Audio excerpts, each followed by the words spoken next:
大家好，欢迎来到海洋囡仔台语小教室，我是欧的谢明佑。欢迎大家收看《海洋囡仔》，做伙来看哦。今天听海洋讲台语啊，要来介绍的是海洋囡仔这张专辑里面单字。第一个单字红衣啊，红衣啊，不是红囡仔哦，红衣啊，红衣啊是什么？就是刚出生的小孩，小 baby。那听到红衣啊，圆圆吼，不是巴肚枵，就是叫猪仔动去啊。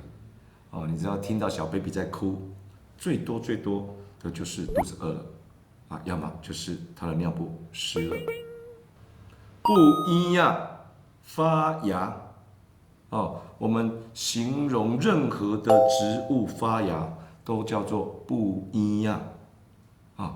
比如说，几天前的稻菜，今天都不一样，就是几天前种的豆芽菜啊，今天都发芽了。芽讲的是蛾类哦，就是飞蛾扑火的蛾类，或者是蝴蝶。讲一个例句，比较特别的，野花就是国语讲的野姜花啦。今天海洋囡仔就到这边，有兴趣的朋友，除了购买专辑之外，麻烦去订阅一下三川娱乐 YouTube， 一定要开启小铃铛哦。后摆再相会哦。